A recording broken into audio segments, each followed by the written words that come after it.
네, 최근 외국인들 매도세가 계속해서 이어지고 있습니다. 지난주 금요일 그리고 월요일은 잠깐 멈추기도 했지만 최근 21거래일 동안 매도세가 이어지면서 이 연기금의 역할에 다시 한번 집중이 되고 있는데요. 오늘도 외국인들 소폭이나마 좀 코스피 시장에서 매도세 이어나가고 있는데 국내 증시 흐름과 함께 분석해 보도록 하겠습니다. 증권부의 정희영 기자 나와 있습니다. 안녕하세요. 네, 먼저 최근 국내 시장 흐름부터 짚어볼까요? 네, 코스피 네. 시장에서 지난 11월 7일부터 지난 5일까지 21일 연속 외국인들의 매도세가 이어졌습니다. 그 기간 동안 외국인들이 코스피에서 팔아치운 주식만 5조 원에 달하는데요. 연기금과 개인은 각각 5,600억 원, 1조 5,400억 원가량을 매수했지만 외국인이 쏟아낸 5조 원을 받아내기에는 역부족이었습니다. 때문에 같은 기간 동안 국내 증시는 4%가량 내려앉았는데요. 지난 8월 2일 2000선 붕괴를 시작으로 9월 24일까지 연기금이 약 4조 9천억 원을 쏟아부으며 개인과 외국인이 쏟아낸 물량 5조 원을 모두 받아내 코스피를 2100선까지 끌어올렸던 상황과는 대조적인 모습입니다. 네, 그렇군요. 그러면 앞으로가 더욱더 중요할 텐데 우리 시장이 별다른 좀 흐름을 잡지 못하고 있는 상황에서 연기금의 역할이 집중이 되고 있거든요. 다시 돌아올 수 있을까요? 네, 우선 네. 연기금의 향후 투자 여력부터 살펴보겠습니다. 네. 연기금 가운데 규모가 압도적으로 큰 국민연금을 기준으로 알아볼 텐데요. 지난 11월 말에 발표했던 9월 말 기준 국민연금 기금운용 현황에 따르면 2019년 말 기준으로 국내 주식 목표 비중은 18%입니다. 금액으로 따지면 약 131조 6,800억 원인데요. 9월 말 기준으로 국내 주식 보유액은 약 122조 2,900억 원이고 10월 1일부터 어제까지 연기금이 약 1조 1,100억 원가량을 매수했으니 대략적으로 계산해보면 123조 4천억 원가량 보유한 것으로 추정됩니다.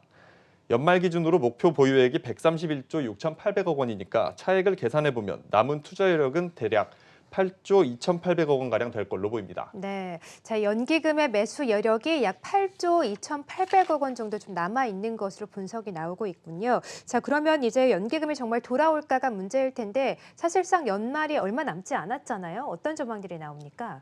네, 앞서 네. 말씀드렸듯이 지난 8월 초부터 9월 말까지 연기금이 대규모 자금을 투입해서 증시를 끌어올린 바가 있는 만큼 기대감이 큰 건 사실입니다.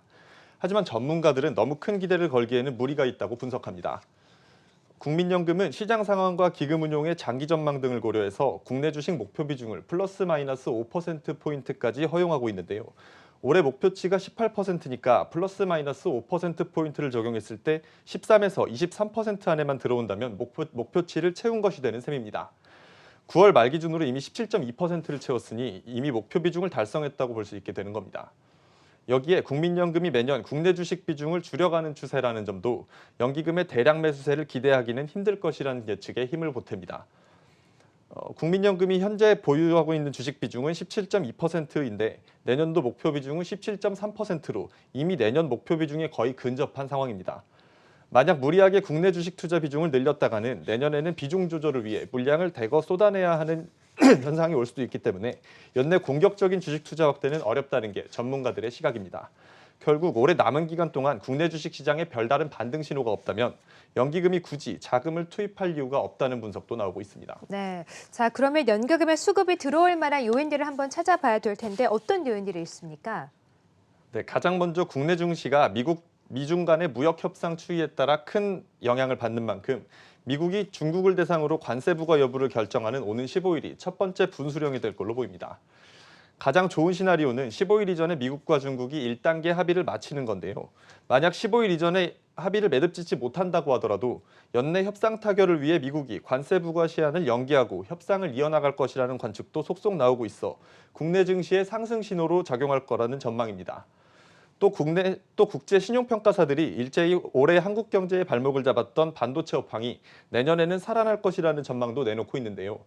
이 같은 경기 개선 지표들이 눈에 드러나면서 증시의 훈풍으로 작용한다면 연기금의 구원투수 등판도 기대해 볼 만하다는 분석입니다. 네, 그렇군요. 최근 증시가 지지부진한 가운데 외국인들 매도세도 이어지면서 증시의 불안 요인이 가중되고 있는데요. 연기금이 제 역할을 할 수 있을지 증권가 분석 한번 들어봤고요. 정희영 기자와 함께했습니다. 고맙습니다.